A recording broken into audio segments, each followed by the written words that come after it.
ফরজ, আর যতগুলো নেক কাজ আছে সেই নেক কাজগুলোর মধ্যে সব চাইতে বড় নেক কাজ কুনতুম খায়রা উম্মাহ উখরিজাত লিন-নাস তা'মুরুনা বিল মা'রুফ ওয়া তানহাউনা আনিল মুনকার।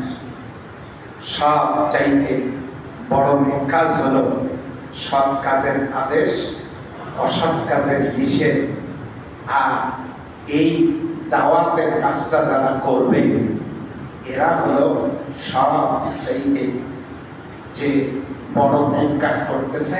আল্লাহ সেটা গ্যারান্টি দিলেন, কুনতুম খায়রা উম্মাহ, তোমরা সৃষ্টির সেরা জাত। বলেন সুবহানাল্লাহ। সূরা বাইয়িনায় আল্লাহ বললেন, ইন্নাল্লাযীনা আমানু ওয়া আমিলুস সালিহাত উলাইকা হুম খায়রুল বারিয়া। যারা ঈমান আনে আর নেক কাজ করে এরা সৃষ্টি জগতের মধ্যে ভালো মানুষ।